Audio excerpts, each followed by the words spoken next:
Joe, thanks. We're going to get right to our big guest this hour and a special conversation on small business. Warren, we'll start with you. You have not spoken publicly since the last annual meeting back in May for Berkshire Hathaway. You weren't planning on speaking publicly again until the next one this coming May. Why are you taking time today to talk about this issue right now? Well, I think it's so important that small businesses, which have become collateral damage in a war that our country needed to fight, but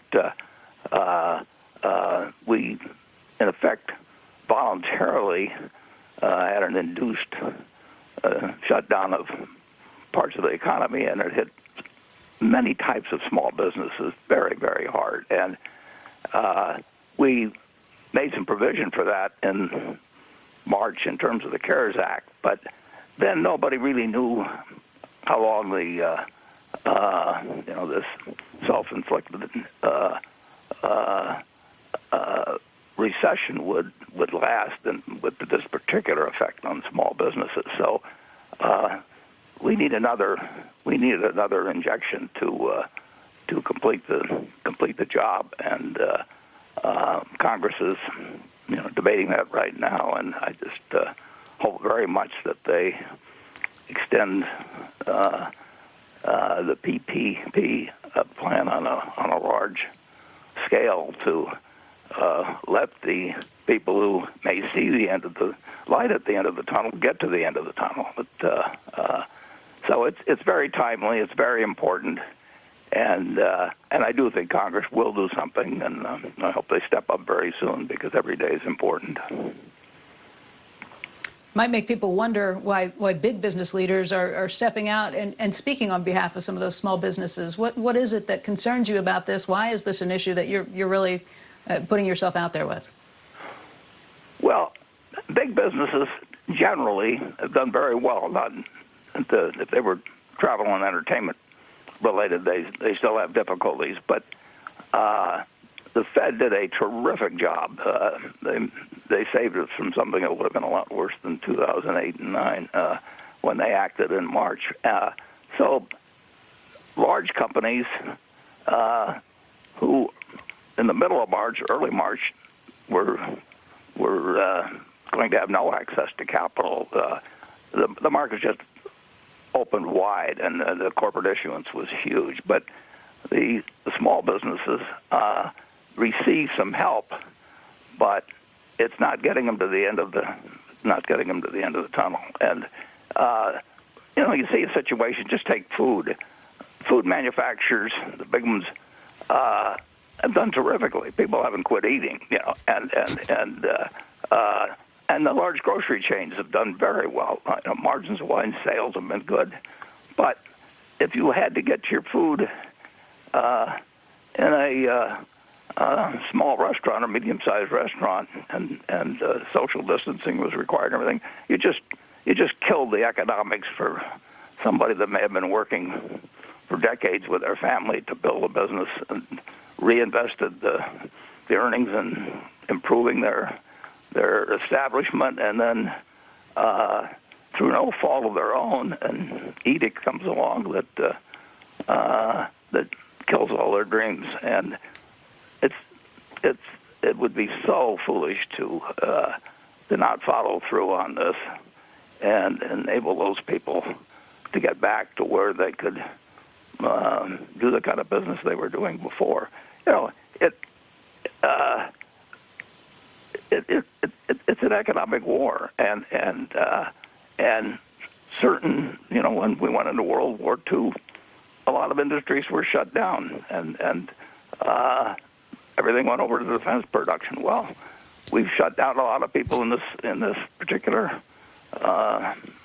induced recession, and others are prospering, and I think that the country owes it to really millions of small business people. Warren, I know you're only going to be talking about small business today, but I just wonder, as we watch Congress kind of going back and forth with a bipartisan bill, having some really difficult sticking points that they're kind of getting caught on at the moment, what would your message be in terms of timeliness? Does it matter if it happens now? Does it matter if it happens at the beginning of next year? It's got to happen soon. I mean, if your boat's going down, you need help, and a great many of them need it now. As David said, 52% of them are not taking anything out of their business. At Berkshire, we've bought a few small businesses. We bought from Doris Christopher 40 years ago. Well, we bought it 20 years ago, but 40 years ago, she borrowed $2,500 on a life insurance policy. She had 2 little girls. And that company now has 100,000 people, working for it.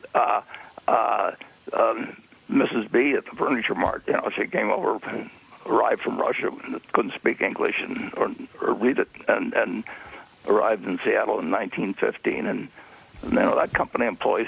She started finally with $2,500 also, and then that company now employs probably 10,000 people. And so it's the seed corn of the America of 2030 and 2040, and we artificially, for good reason, but we took out that section that supply, that particularly take restaurants or gyms or brick and mortar retail, and we are in the process of dashing the dreams that will in many cases turn into the employees of thousands and thousands, tens of thousands of people later on, and those people are not in a position to say, well, I'll just take another $25,000 from Grandpa or whoever it may be and start all over again. They've put everything they've got into the businesses they're in, and Congress. Congress should act. I mean, if you're going to act a month from now, why kill off another, X percent of the people that are potential successes by procrastination or arguments or political differences? We know it's a good idea. We've already done it, but what we didn't know is exactly how long the pandemic would last, and how long people would have lingering fears and so on about going into restaurants or whatever it may be, or gyms. But we know it's going to come back, so let's get people to cross the bridge. Hey, Warren, I want to thank you for your time today. We appreciate your calling in, and we hope to talk to you again soon. Okay, and do everything you can to urge your congressman and senator to get this one done. That way they can come home for Christmas. And thanks, Becky.